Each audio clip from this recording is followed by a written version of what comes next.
올해는 60갑자의 30번째 해인 뱀띠해입니다. 그리고 오늘은 그 계산년 첫 주일인데 뜻밖에도 이 첫 주일 아침에 주님이 우리를 향해 뱀같이 살라고 하십니다.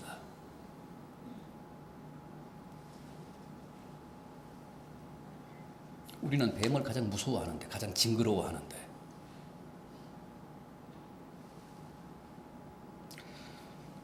뱀같이 살라. 아무리 뱀띠 해지만은 이게 무슨 뜻입니까?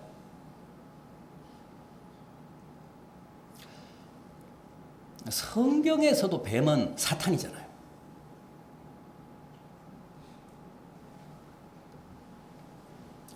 그럼에도 어째서 주님이 우리를 향해 뱀같이 살라고 하셨을까요? 16절 보면 그렇습니다. 분명히.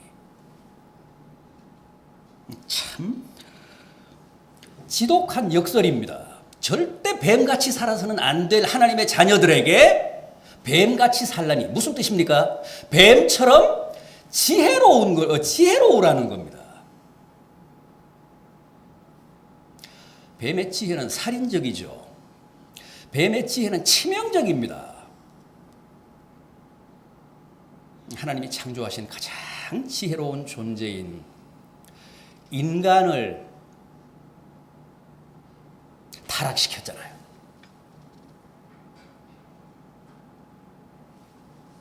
인간을 유혹해서 결국은 금단의 열매인 선악과를 범하게 했잖아요. 뱀처럼 지혜로운 짐승은 없습니다. 올해 유난히 지혜가 필요한가 봅니다. 그래서 주님이 극단한 예를 드시면서 치명적으로 지혜로운, 살인적으로 지혜로운 뱀같이 살아라. 그렇게 교훈하신 겁니다. 자, 그렇다면 왜 우리가 올해도 뱀처럼 지혜롭게 살아야 할까요? 뱀처럼 살아야 할까요? 16절 상반절 보십시오. 보라, 내가 너희를 보냄이 양을 이리 가운데로 보냄과 같도다.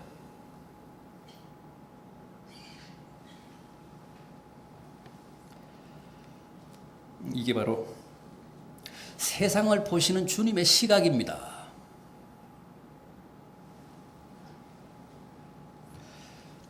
세상에 대한 주님의 판단이십니다. 주님은 절대 세상을 이상적으로 보시지 않았습니다. 냉정하게 보셨습니다.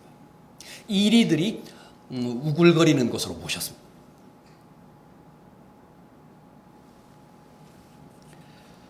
적자 생존과 약육강식의 정글로 보셨습니다.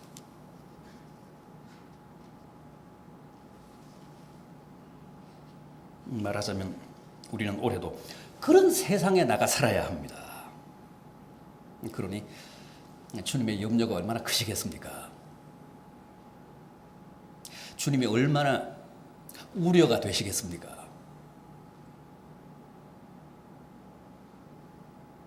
그래서 우리더러 뱀같이 살라고 하신 겁니다. 뱀처럼 지혜로우라고 하신 겁니다. 이리들이 우글거리는 정글에 어린 양을 내보내는 거니까.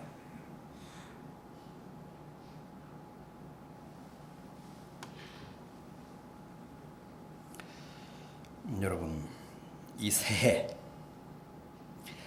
이리들에게 당하는 일 없이 건강하게, 안전하게, 평안하게, 복되게 살기를 진심으로 바라십니까? 주님이 당부하신 대로, 주님이 우리에게 주신 처방대로 뱀같이 사십시오. 뱀처럼 지혜로우십시오. 그럼 뱀같이 지혜롭게 산다는 말은 구체적으로 무슨 뜻일까요? 그거 중요하잖아요. 도대체 뱀같이 살라고 하셨는데, 뱀처럼 지혜로우라고 하셨는데, 뱀같이 산다는 말은 대체 어떤 뜻일까? 먼저 비둘기같이 순결하라고 하십니다. 16절 하반절 보십시오. 비둘기같이 순결하라.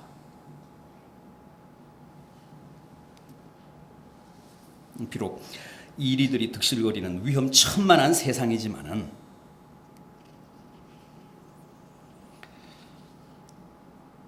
믿음의 순결을 지키며 살라.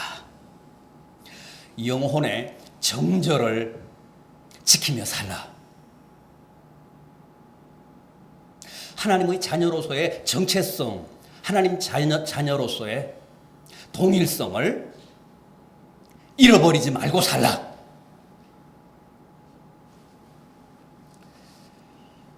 비둘기가 얼마나 실제 순결한지는 모르겠습니다, 저는. 그러나 성경은 비둘기를 순결의 상징, 성결의 상징이라고 말씀합니다.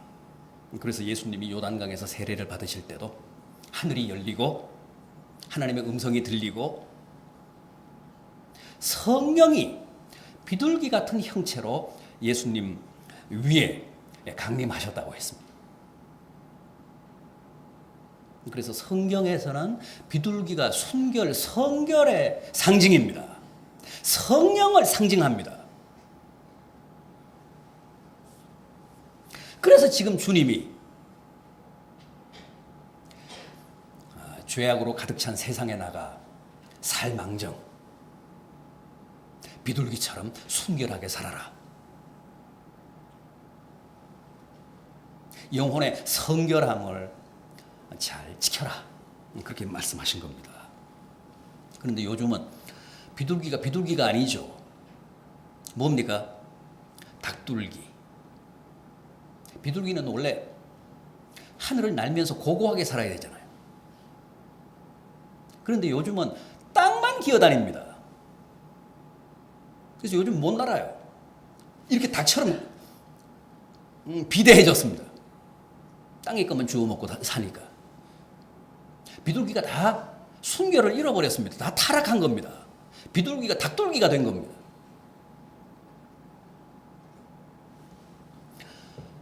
비록 세상에 나가 살지언정 그렇게 타락하지 말라는 겁니다.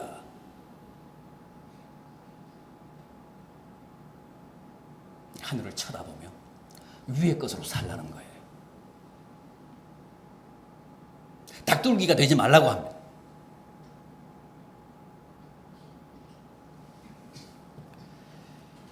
쉬운 말씀 아니죠. 여러분, 우리는 비록 세상에 발을 딛고 살지만은 성도들이잖아요. 성도가 무슨 뜻입니까? 거룩한 하나님의 백성. 원어적인 뜻은 구별된 백성이라는 뜻입니다. 성경이 말씀하는 거룩이 바로 구별됐다, 그런 뜻입니다. 세상에 타협하며 살아서는 안 됩니다. 세상 문화에 동화되면 안 됩니다. 세상에서 살지만 구별된 사람들로 살아야 합니다.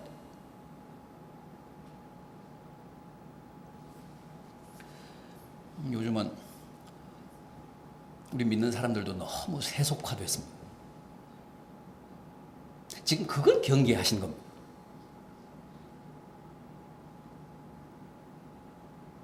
성도로 살아야 합니다. 구별된 하나님의 백성들로 남아야 합니다.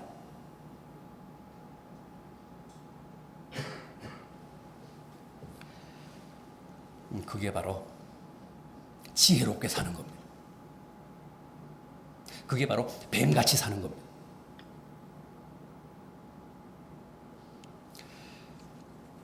세상에 너무 타협하지 마십시오. 세상에 너무 안주하지 마십시오. 세상 문화에 너무 동화되지 마십시오. 주님은 그걸 경계하셨습니다. 그래서 지금 비둘기같이 순결하라고 당부하신 겁니다.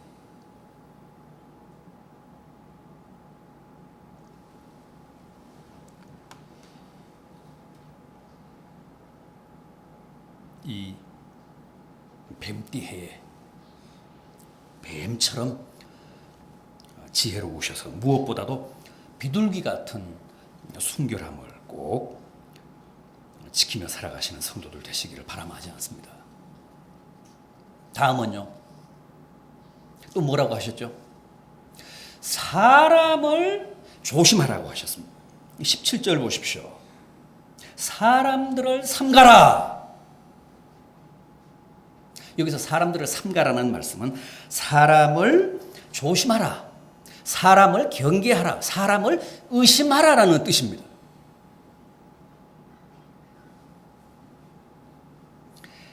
이 말씀 어떻게 생각하십니까? 사실 저는 이 말씀을 볼 때마다 당황스럽습니다. 아까 주님이 세상을 이리들이 득실거리는 무슨 정글처럼 규정하신 말씀도 놀랍지만은 이 말씀도 그렇습니다. 주님이 어떻게 이런 말씀을 하셨을까요? 어떻게 사람을 조심하라, 사람을 경계하라, 일단 사람을 의심하라고 하셨을까요?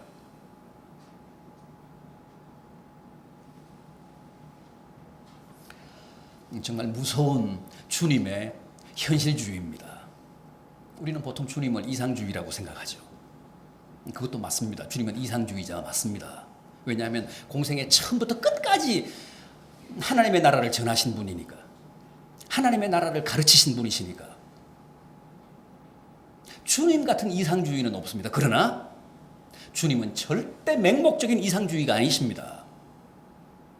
무섭도록 놀라운 현실주의십니다. 보십시오. 사람을 조심하라고 하잖아요. 주님쯤 되면 뭐라고 말씀하셔야 됩니까? 무조건 사람을 믿어라. 무조건 사람을 가까이 해라. 무조건 동업해라. 무조건 돈 빌려줘라. 사람을 의심하면 그건 죄다. 뭐 이렇게 말씀하셔야 되는 거 아닙니까? 그런데 놀랍게도 주님이 사람을 경계해라. 사람을 의심해라. 사람을 조심해라. 사람의 천적이 사람이다. 어떻게 이런 말씀을 하실 수 있나요?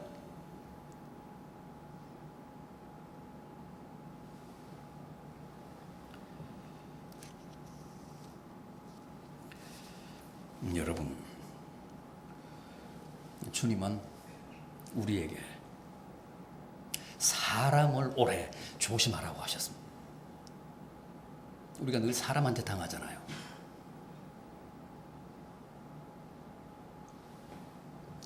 왜냐하면 처음부터 적나라하게 이리의 모습으로 나타나는 게 아니라 항상 양의 탈을 쓰고 나타나잖아요. 그래서 내가 무장을 다 해제할 때 비로소 발톱을 드러내고 결국 나를 해칩니다. 다 사람들이 빛의 천사처럼 가장하고 나타납니다. 양의 탈을 쓰고 나타납니다.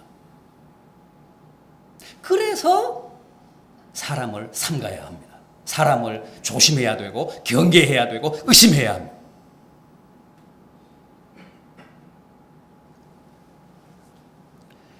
그게 이 세상을 뱀처럼 지혜롭게 사는 비결입니다.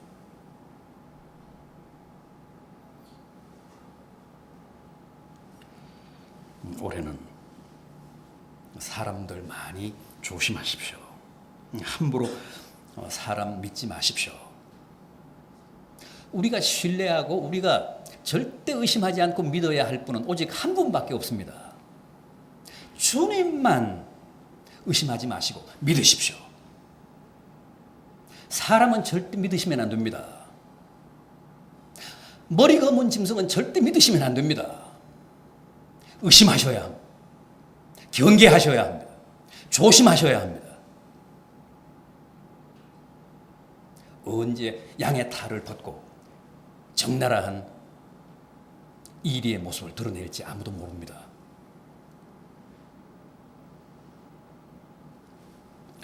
사람 믿지 마십시오.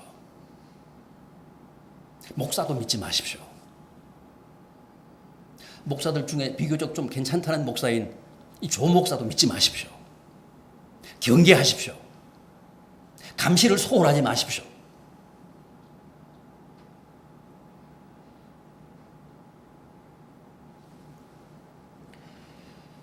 그래야 실패하지 않습니다. 빛의 천사처럼 행세하는 사람들일수록 조심하셔야. 그런 사람들일수록 이 일이 일 가능성이 더 많습니다. 더 높습니다.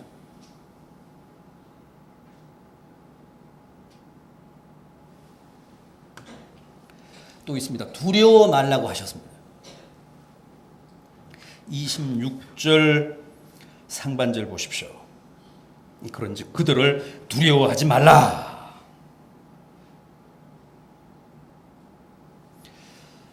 이리가 득실거리는 정글이니까 얼마나 세상이 무섭습니까? 그런데도 주님이 뭐라고 하십니까? 두려워하지 말라고 하십니다. 그게 또한 뱀과 같은 지혜로 세상을 사는 비결이라고 하십니다. 그게 어떻게 가능할까요?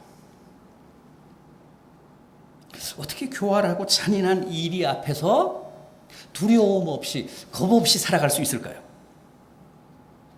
주님은 그 비결을 두 가지로 말씀하셨습니다. 먼저 28절 보십시오. 몸은 죽여도 영혼은 능히 죽이지 못하는 자들을 두려워하지 말고 오직 몸과 영혼을 능히 지옥에 멸하실 수 있는 이를 두려워하라. 세상이 무섭죠. 이리가 무섭습니다. 그러나 세상보다 이리보다 더 무서운 분이 계십니다. 그분이 누구십니까? 하나님이십니다. 세상은 기껏 내 육신밖에는 해칠 수 없지만 하나님은 내 육신과 영혼까지 지옥에다 던지실 수 있는 분이십니다. 나의 궁극적인 두려움의 대상이십니다. 내가 세상을 두려워한다는 것은 무슨 뜻일까요? 정작 내가 두려워해야 할 하나님은 아직도 제대로 두려워하지 않고 있다는 뜻입니다. 하나님을 두려워해 보십시오. 세상이 주는 그런 상대적인 두려움은 얼마든지 극복될 수 있습니다. 하나님이야말로 나의 궁극적인 두려움의 대상이다. 그런 확신이 있으면 절대 세상 두렵지 않습니다. 이리가 두렵지 않습니다. 세상이 주는 두려움이 다 하나님을 두려워하는 그 절대적인 두려움 앞에서 상대화됩니다. 그래서 두려움은 곧 불신앙입니다. 하나님에 대한 불신앙.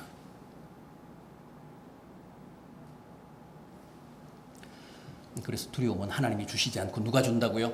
마귀가 준다고 했습니다.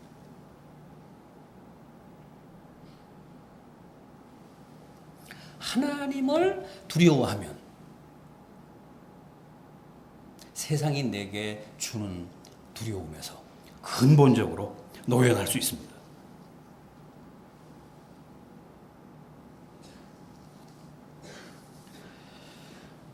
또 있습니다. 29절 이하를 보십시오. 29절 이하. 참새 두 마리가 한 아사리온에 팔리지 않느냐. 그러나 너희 아버지께서 허락하지 아니하시면 그 하나도 땅에 떨어지지 아니하리라. 너희에게는 머리털까지 다 세신 바 되었나니 두려워하지 말라. 너희는 많은 참새보다 귀하니라.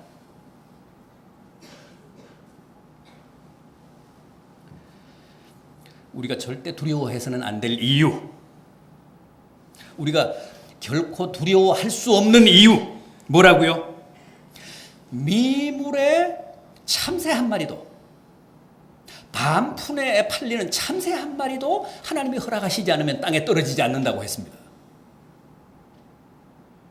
따라서 하물며 너희겠느냐, 하물며 너희를 하나님이 지키시고 보호하시지 않겠느냐.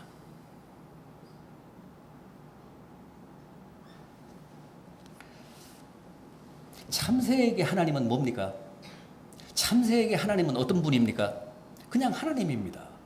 그냥 창조주입니다. 조물주입니다. 자기를 만드신, 자기를 창조하신. 우리에게는요? 우리에게는 하나님이 어떤 분입니까? 아버지잖아요. 아버지입니다. 창조주라기보다는 조물주라기보다는 아버지입니다. 하나님에게 있어서의 참새는 그냥 창조물입니다. 자연물입니다. 그냥 피조물입니다. 우리는요, 하나님의 아들, 딸들입니다. 자녀들입니다. 그런데 그 미물의 참새 한 마리도 두 마리가 한 아사리온에 팔린다. 무슨 뜻입니까? 한 마리는 반푼이라는 뜻이에요. 두 마리가 한 푼에 팔린다는 뜻입니다. 그런 참새 한 마리의 생명도 하나님이 다 지키신다는 거죠. 하나님이 허락하시지 않으면 절대 사냥꾼이 쏴서 떨어뜨리지 못한다는 거예요. 그런데 우리의 아버지이신 하나님이 당신의 자녀들인 우리를 각별한 은혜와 축복으로 또 관심으로 지키시고 돌보시지 않겠느냐는 거죠. 그러니 두려워하지 말아라. 세상이 주는 위협 앞에서 떨지 말아라. 불안해하지 말아라. 아버지이신 하나님이 자녀들인 우리를 지키시고 보호하신다는 약속입니다.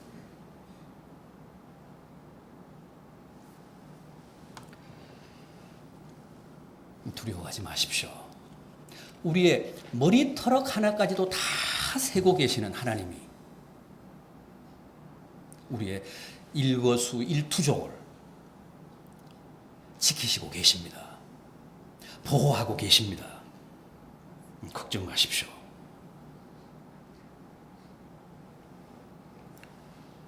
그래서 주님이 날아가는 새를 보라. 저 들의 백합화를 보라. 새가 무슨 씨를 뿌리냐, 무슨 곡식을 거둬서 창고에 모아들이느냐, 백합이 무슨 길쌈을 하느냐. 하나님이 다 먹이시고 입히시지 않느냐. 하물며 너희들이겠느냐. 당신의 사랑하는 자녀들인 너희들을 하나님이 돌보시지 않겠느냐. 은혜 베풀어 주시지 않겠느냐.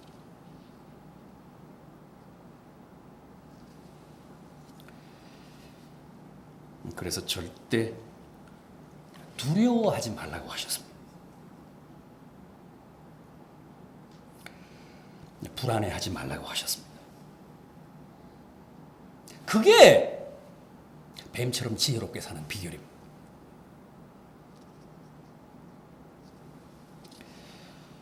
여러분, 뱀의 해, 이 첫 주일 아침에 뱀처럼 지혜롭게 살라고 당부하신 주님의 이 말씀이 우리들에게 큰 깨달음과 또 힘이 되기를 진심으로 기원합니다. 기도하시겠습니다.